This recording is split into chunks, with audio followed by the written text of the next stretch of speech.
Long ago, there was a man named Klaus. This man was enchanted by the prospect of giving birth to a new universe, since the one he currently lived in was in a constant state of war. Using a device known as the Conduit, he opened the gateways into dimensions untraveled by man. One of these dimensions is the home of Shulk, heir to the Minoth. But our focus today stays with Klaus, as his own universe was torn asunder. This meant that someone had to design a way for life to continue as the architect of this new world. And as repentance for his hubris, Klaus thought that he would create new life where he had destroyed the old. And so he covered the world in a thick layer of clouds dense enough to swim through that would come to be known as the Cloud Sea. Next, he created the first forms of life on this new world, Titans. Titans are gigantic creatures that can themselves house life similar to how bacteria would manifest on a human skin. These life forms that would come to live on the backs of Titans are twofold: the average human and the Blades. Blades, unlike humans, are able to control the elements through their genes, though the specific element is unique to every Blade. These elements include fire, water, ice, wind, earth, lightning, light, and dark.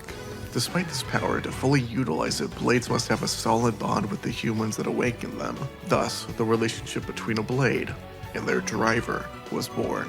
Blades are typically formed inside a Titan, but there are two exceptions to this: the Aegises. Housed in the elusive world tree where the mystical architect resides. These Aegises might be better known by their names as Blades: Malos and Mithra. Malos in particular was awoken by the Praetor Amalthus of the Indolite Titan. Quester is just a religious title, don't worry about that. But before Malos, there was one Blade that Amalthus had awoken. This Blade is Minoth. Minoth is a dark element Blade, and uses a unique weapon called gun knives. These weapons can freely switch between a dual-shooting pistol-esque pair of firearms and a pair of darkness-infused daggers. While in their gun form, they can fire off basically as many bullets as Minoth desires. And in terms of switching, well, there's no recoil at all.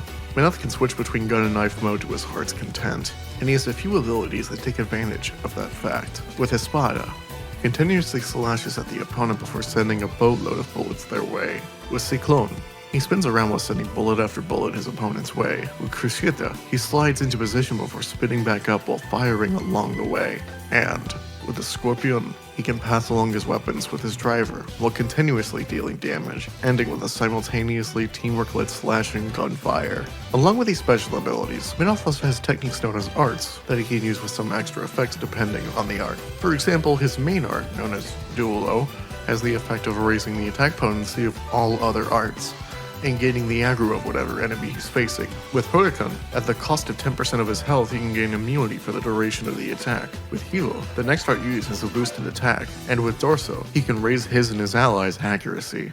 Hey, kiddo, so your mom and I talked about it, and we're gonna stay together, I think.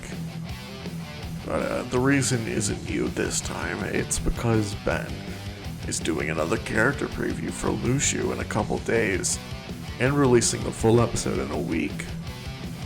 So, yeah, you're a disappointment, and I hate you. But I love me some Versus Universe.